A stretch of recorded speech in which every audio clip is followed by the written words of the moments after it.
Pemirsa, setiap orang memiliki rasa takut dalam hidupnya. Bahkan rasa takut itu acap kali tak masuk dalam nalar. Umumnya banyak yang menyebut fobia. Ya, fobia adalah rasa takut terhadap suatu hal atau fenomena tertentu. Hal ini mungkin terjadi karena seseorang memiliki trauma di masa lalu. Itu sebabnya pengidap tersebut sering dijadikan bulan-bulanan oleh sahabat karibnya. Namun banyak dari pesohor tanah air yang memiliki fobia terhadap benda bahkan buah tertentu. Sebut saja presenter beken Raffi Ahmad, pedangdut Ayu Ting Ting, Siti Badriah, dan Dwi Andika. Siti Badriah jika dilihat dari parasnya, wanita yang karib disapa Sibat itu tak sedikit pun terselip guratan ketakutan dalam dirinya. Namun kenyataannya justru berbeda. Siapa yang menyangka jika biduan berparas Ayu ini takut terhadap cobek alias alat untuk mengulek sambal. Rasa takut berlebih yang dialami wanita yang karib disapa Sibat itu sejak ia masih kecil. Kenapa takut? Ini Mam, kayak geli gitu teh. Makanya. Geli. Oh. Ibu yang siapa sih?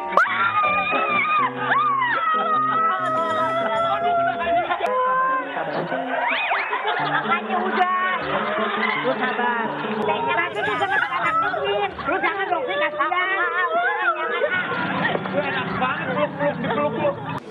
Gini sih, aku bukan cuma cobek ya, tapi yang berbentuk bintik-bintik, bolong-bolong, itu aku takut. Apa sih ada namanya katanya kan apa gitu, penyakit apa gitu kayak gitu. Nah, dari cobek, tapi cobek yang batu aja. Kalau cobek yang batu, yang hitam, kan itu kan kalau cobek batu itu kadang-kadang suka merenjul. Aku nggak ngerti sih dari mananya ya. Tiba-tiba setiap ngeliat kayak gitu takut. Lain Sibat, lain pula Raffi Ahmad. Bukan rahasia lagi jika suami dari Nagita Slavina itu takut kepada buah rambutan. Bahkan pria kelahiran Bandung itu acap kali menjadi bulan-bulanan para sahabatnya. Untuk menghilangkan rasa ketakutan itu, Raffi acap kali mendapatkan hipnoterapi dari sahabatnya Uya Kuya. Jadi kalau lo melihat bayi, lo akan melihat dia seperti rambutan, ya. Kalau lo melihat rambutan, lo akan melihat dia seperti bayi, ya. Rambutan adalah apa, Bi? Rambutan adalah bayi. Jangan digitu-gituin, kamu tuh nggak bisa gendong bayi. Anak. Jangan digituin, kamu tuh gendong. Gimana? Maaf, bunuh-bunuhnya jatuh. Dari dulu tapi udah lama banget itu. Geli doang. Paling lari doang. Sebenarnya kalau nyentuh aja, kalau ngelihat sih nggak terlalu. Aku nggak suka yang berbulu jadi. Jika Raffi takut dengan rambutan, ada Dwi Andika yang takut dengan buah pisang.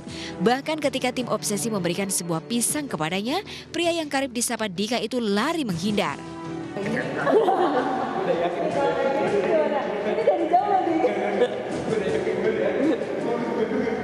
Oke ya, jadi lo gak berani sama pisang ya? Dulu bokap gue kan punya monyet, dia miara monyet gitu. Jadi yang gue tahu pisang itu adalah makanan monyet. Nah jadi itulah yang gue bayangkan, lu bayangin tiap hari gue selalu ngelewatin kandang monyet dengan pisang yang diinjek-injek. Dengan monyet gue makan pisang terus jatuh-jatuh.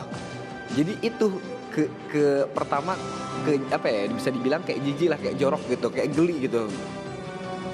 Trauma-trauma masa lalu itu memang kerap menggelayut dalam ingatan dan sulit dihapus dalam waktu sekejap.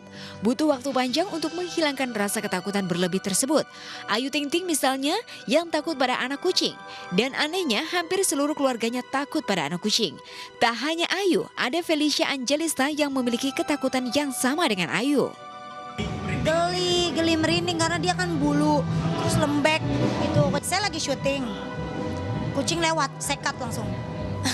Padahal sutradaranya belum ngekat, saya sendiri yang ngekat. Cut! Ayah takut kucing juga, ibu takut kucing juga, keluarga takut kucing kecuali Bilkis kayaknya berani. Karena waktu kecil tuh aku pernah pas lagi jajan gitu, terus digendong kan sama mbak gitu. Terus aku megang plastiknya. Nah pas megang plastiknya kucing itu kayak pengen ngambil, terus dia gini-gini kan, kakiku kecakar. Tuh waktu aku masih 4 tahun apa 5 tahun gitu, jadi aku takut sampai sekarang. Lantas seperti apa tanggapan psikolog ihwal fenomena fobia ini? Benarkah fobia pada tingkatan yang lebih tinggi bisa mengancam keselamatan diri sendiri? Lantas benarkah fobia akut sulit untuk bisa disembuhkan? Kalau misalnya, jadi ada tingkatannya. Kalau misalnya masih fobia yang ringan itu masih bisa di treatment. Diri sendiri pun sebenarnya bisa sih mengatasi fobia itu. Tapi kalau fobianya sudah berlebih, sudah menimbulkan kecemasan, menimbulkan psikosomatis yang gejala sakit perut, deg-degan, jantung berdebar, keringat dingin, berarti kan itu sudah mengganggu. Nah itu sudah harus datang ke ahlinya, bisa ke psikolog atau ke psikiater. Ada Mbak, jadi fobia ini bukan merusak jiwa saja, tapi bisa menghilangkan nyawa sendiri saking ketakutannya.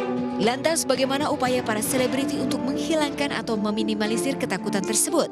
Dan seperti apa terapi yang pernah dilakukan mereka? Aduh, saya takut sama ikan hiu.